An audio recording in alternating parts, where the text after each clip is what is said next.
कैसे हो आप सब लोग। Welcome to I chemistry channel. तो चलिए शुरू करते हैं। तो इस वीडियो में हम बात करेंगे क्वांटम मैकेनिकल के न्यूमेरिकल सॉल्व करेंगे। ठीक है, क्वांटम मैकेनिक्स के न्यूमेरिकल सॉल्व करेंगे। तो ये न्यूमेरिकल मैंने लिखे हैं, आपको दिख रहे होंगे। 1 2 3 4 न्यूमेरिकल सॉल्व करेंगे। ठीक है, नीचे से ऊपर की तरफ करेंगे, फिर मैं रब करते ही चले जाऊंगा। ठीक है, तो चलिए शुरू करते हैं। तो देखिए मेरा पहला न्यूमेरिकल है an atom of an element. एक एलिमेंट का एक एटम है, वो कंटेन कर रहा है 29 इलेक्ट्रॉन्स है उसमें। ठीक है, और 35 न्यूट्रॉन्स है। ओके, तो deduce the number of protons. Number of protons बताने हैं। तो हमें ये पता है, जो फॉर्मूला होता है ए इक्वल्स टू क्या होता है, Z plus N. Is that clear और नॉट? ठीक हो गया। ए क्या होता है, मास नंबर होता है हमारा। ठीक है, जेड क्या होता है, number of protons equals to number of electrons equals to number of atomic number. ठीक है, एन क्या होता है, नंबर ऑफ न्यूट्रॉन। ठीक हो गया। तो हमारे पास क्या गिवन है, इलेक्ट्रॉन्स गिवन है ना। तो number of electrons equals to number of electrons equals to number of protons. Is that clear और नॉट? नंबर ऑफ प्रोटॉन्स हो गया, तो कितने नंबर ऑफ इलेक्ट्रॉन्स है, 29। तो 29 नंबर ऑफ प्रोटॉन हो जाएंगे। इज दैट क्लियर और नॉट?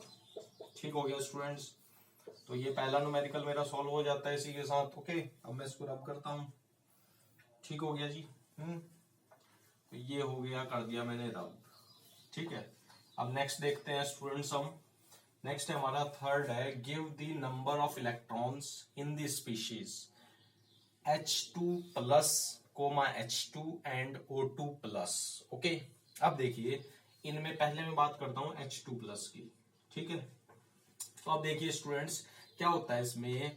अब देखिए हमें ये पता है, हमें एटॉमिक नंबर पता है, हाइड्रोजन का एटॉमिक नंबर 1 होता है। और अभी मैंने आपको पहले बताया number of electrons equals to number of protons equals to atomic number. तो कितने नंबर ऑफ हाइड्रोजन, हाइड्रोजन का कितना होता है, 1 इलेक्ट्रॉन होता है, मतलब 1 हाइड्रोजन होता है। तो 1 इलेक्ट्रॉन हो गया, तो 2 में कितने होंगे, तो 2 इलेक्ट्रॉन्स हो जाएंगे। इज दैट क्लियर और नॉट? अब देखिए अगर किसी भी एटम पर, ठीक है, पॉजिटिव साइन है, तो इसका मतलब उसने एक इलेक्ट्रॉन लूज किया होगा। इज दैट क्लियर और नॉट? ठीक हो गया। तो 1 इलेक्ट्रॉन इसने लूज किया होगा, तो अब कितना इलेक्ट्रॉन था भाई, 2 इलेक्ट्रॉन थे, तो 1 इलेक्ट्रॉन लूज कर लिया, तो कितने नंबर ऑफ इलेक्ट्रॉन्स आ गए, 1 इलेक्ट्रॉन प्रेजेंट होगा। इज दैट क्लियर और नॉट? ठीक हो गया। Atomic number equals to number of protons equals to number of electrons. ठीक है, ओके। अब देखिए सेकंड देखते हैं हम H2। ओके, तो देखिए 1 हाइड्रोजन, हाइड्रोजन का क्या होता है, 1 एटॉमिक नंबर होता है, बट यहाँ पर H2 है, 2 हाइड्रोजन के मॉलिक्यूल है, तो कितने नंबर ऑफ इलेक्ट्रॉन्स हो जाएंगे, 2। तो कितने हो गए, 2 इलेक्ट्रॉन हो गए। ठीक है, हमें नंबर ऑफ इलेक्ट्रॉन्स ही पता करने हैं। इज दैट क्लियर और नॉट? ठीक है, अब O2 प्लस की बात करते हैं, O2 प्लस की बात करते हैं। ठीक है, तो एक ऑक्सीजन, यानी ऑक्सीजन का एटॉमिक नंबर कितना होता है आपका, 8 होता है। इज दैट क्लियर और नॉट? ठीक है, ये आपको याद करने पड़ेंगे। एटॉमिक नंबर, तो 8 एटॉमिक नंबर हो गया, इसका मतलब नंबर ऑफ इलेक्ट्रॉन्स 8 होंगे। तो 8 होंगे 1 ऑक्सीजन एटम में। यहाँ पर कितने हैं, 2, तो 8 दूनी 16 हो गए इलेक्ट्रॉन। ठीक है, अब 16 इलेक्ट्रॉन है। अब मैंने अभी आपको बताया अगर पॉजिटिव साइन हो तो उसने, उसका मतलब उसने एक इलेक्ट्रॉन लूज कर रखा। तो कितने हो गए, 16 माइनस 1 कितना हो गया स्टूडेंट्स, 15 इलेक्ट्रॉन हो गए। बात क्लियर है या नहीं? ठीक हो गया, इतनी बात क्लियर है। तो अब मैं इसको रब कर देता हूं, फिर हम अगला न्यूमेरिकल करते हैं। ठीक है,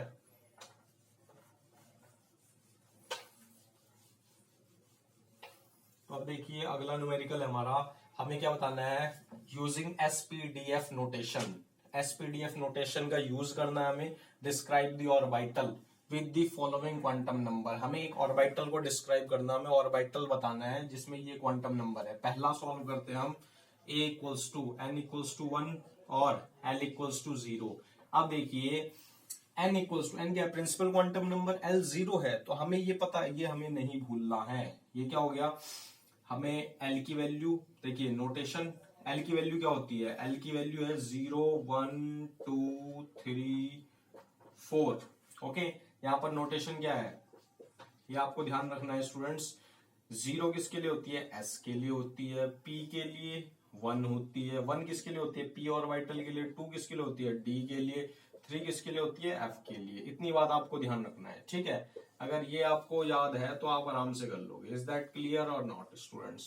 ठीक है, तो देखिए ध्यान से देखो, ठीक है। तो अब देखिए n इक्वल्स टू 1 है और l इक्वल्स टू 0, तो क्या आ जाएगा, n क्या है 1, l 0। देखो किसके लिए, s के लिए, तो 1s ऑर्बिटल रिड्यूस हो गया। इज दैट क्लियर और नॉट? b देखो, b क्या है हमारा, n इक्वल्स टू 3, ठीक हो गया, l इक्वल्स टू 1, इसके लिए रिड्यूस करना है। n क्या है, n जो 1 मतलब प्रिंसिपल क्वांटम नंबर, तो 3 जुगा 2 रखेंगे, l equals to 1, l equals to 1 के लिए p, तो कौन सा ऑर्बिटल हो गया, 3p ऑर्बिटल हो गया। Is that clear students? अब देखिए c पर देखते हैं हम, c क्या है, l इक्वल्स टू 2 है, n इक्वल्स टू 4 है, तो 4 जुगा 2, ठीक है। l के लिए 2 के लिए वैल्यू क्या होती है, d होती है, तो 4d ऑर्बिटल हो गया। इज दैट क्लियर और नॉट? समझ में आ रहा है नहीं आ रहा है स्टूडेंट्स? ठीक है, तो d ऑर्बिटल देखते हैं, d पार्ट देखते हैं, n equals to 4, l equals to 3, n 4 है तो 4 जुगा 2 रखेंगे, l इक्वल्स टू 3 के लिए क्या हो जाएगा, 4f ऑर्बिटल हो जाएगा। ठीक हो गया। इज दैट क्लियर और नॉट? तो ये भी क्वेश्चन क्लियर है, ठीक है। मैं इसको रब कर देता हूं, ठीक है। तो आप देखते हैं, अब फर्स्ट को, अब लास्ट क्वेश्चन है हमारा, उसके 3 पार्ट्स हैं स्टूडेंट्स, ठीक है। तो 1 बाय 1 एक एक पार्ट सॉल्व करेंगे, ओके। तो देखिए अब मैं बात कर रहा हूं थर्ड पार्ट पे आ जाते हैं, पहले फर्स्ट पार्टी नहीं, पहले थर्ड पार्टी कैलकुलेट करते हैं, ठीक हो गया। तो थर्ड पार्ट है, which of the following orbitals are possible, 1p 2s 2p और 3p, इन ये बताने कौन से पॉसिबल होंगे। तो पॉसिबल के लिए हमें वो नहीं भूलना है, वो जो अभी मैंने बताया, एल की वैल्यू 0 1 2 3, ठीक है। नोटेशन क्या है वो हमें नहीं भूलना है, एस पी डी एफ, ठीक हो गया। ये अगर आपको नोटेशन याद है तो कोई दिक्कत नहीं है, सारे क्वेश्चन सॉल्व हो जाएंगे बहुत इजीली क्वांटम के, ठीक हो गया। ये डी है। अब देखो पहले आओ 1p पे, ठीक है। 1p का मतलब हो गया n की वैल्यू 1 होगी, तो n की वैल्यू 1 है, तो l की वैल्यू क्या होती है, हमेशा n-1 होती है, नहीं होती है? इज दैट क्लियर और नॉट? तो l की वैल्यू क्या होगी, 0 होगी, ठीक है भाई, n से तो ज्यादा हो ही नहीं सकती ना, तो 0 है, तो 0 का मतलब ऐसा आना चाहिए, तो यानी 1s आना चाहिए, बट दे क्या रखा है 1p, तो ये क्या हो गया, क्रॉस, ये गलत है, ठीक है, ये पॉसिबल नहीं है। दूसरा देखो आपका क्या दे रखा है, 2s दे रखा है, ठीक हो गया। सेकंड दिखा रहा हूं मैं आपको, तो n की वैल्यू क्या होगी, इसमें 2 होगी, तो 2 के लिए l की वैल्यू क्या होगी, 0 और 1 होगी। इज दैट क्लियर और नॉट? तो l की वैल्यू क्या होगी, 0 और 1 होगी, तो क्या होगी, एक कम होती है 1 होती है, ठीक है। तो ये क्या हो जाना चाहिए, 2p होना चाहिए, क्योंकि l की वैल्यू p होती है 1 के लिए। क्या दे रखा है, 2s दे रखा है। इज दैट क्लियर और नॉट? बट l की वैल्यू 0 और 1 भी तो होती है, 0 किसके लिए होगी, 2s के लिए होगी, तो क्या पॉसिबल वैल्यू होंगी इसकी, 2s और क्या होगी, 2p, तो ये करेक्ट है, ओके। Is that clear? ठीक हो गया। अब 2p दे रखी है, तो 2p देखो n की वैल्यू 2, ठीक है। तो n की वैल्यू अगर 2 हो तो l की वैल्यू क्या होती है, n-1, 0 to n-1, तो कितनी हो जाएगी, 0 और 1 आएगी। तो देखिए स्टूडेंट्स, 0 पे क्या होती है s, तो 2s पॉसिबल है, 1 के लिए क्या होगी p, तो 2p भी पॉसिबल है वैल्यू, ओके, ये भी पॉसिबल होगी। अब बात करते हैं 3f, ध्यान से समझना है। 3f देखिए, 3f देखते हैं, n की वैल्यू जो इसके पहले होती है ना, वही n की वैल्यू होती है, n की वैल्यू 3 है, ठीक हो गया। अब l की वैल्यू क्या होगी, n-1 होती है, तो कितना हो जाएगा, 0 होगी, 1 होगी और 2 होगी, ठीक हो गया।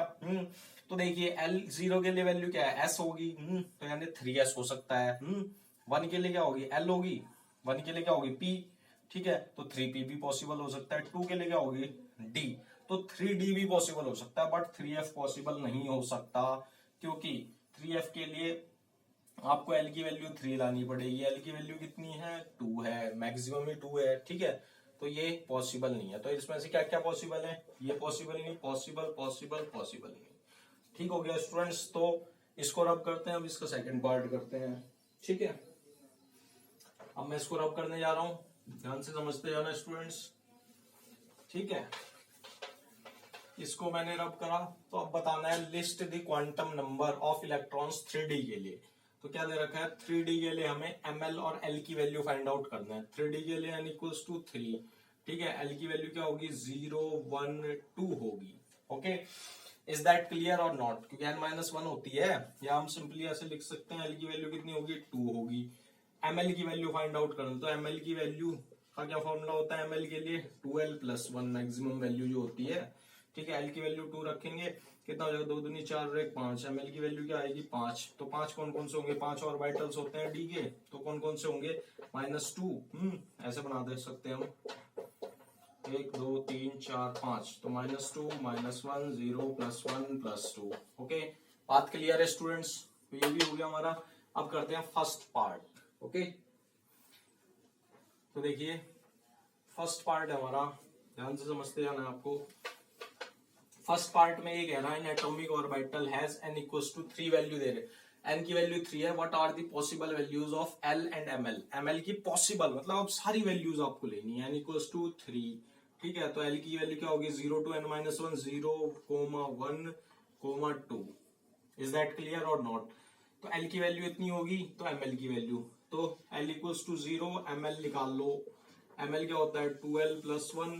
ओके, तो 2 0 रखेंगे, कितनी आएगी 1 आएगी, ठीक है। l इक्वल्स टू 1, ml की वैल्यू क्या आएगी स्टूडेंट्स 2l प्लस 1। ओके, तो 2 एकम 2 और 1 3 वैल्यू आएगी ml की। l इक्वल्स टू 2, ml की वैल्यू कितनी आएगी 2l प्लस 1, 2 दूनी 4 और 1 5, 5 वैल्यू आएंगी, ठीक है। तो ये हो गया। तो इसी के साथ ये वीडियो यहीं पर खत्म हो जाती है। वीडियो अच्छी लगे लाइक करो, सब्सक्राइब करो और शेयर कर दो चैनल को, ठीक है।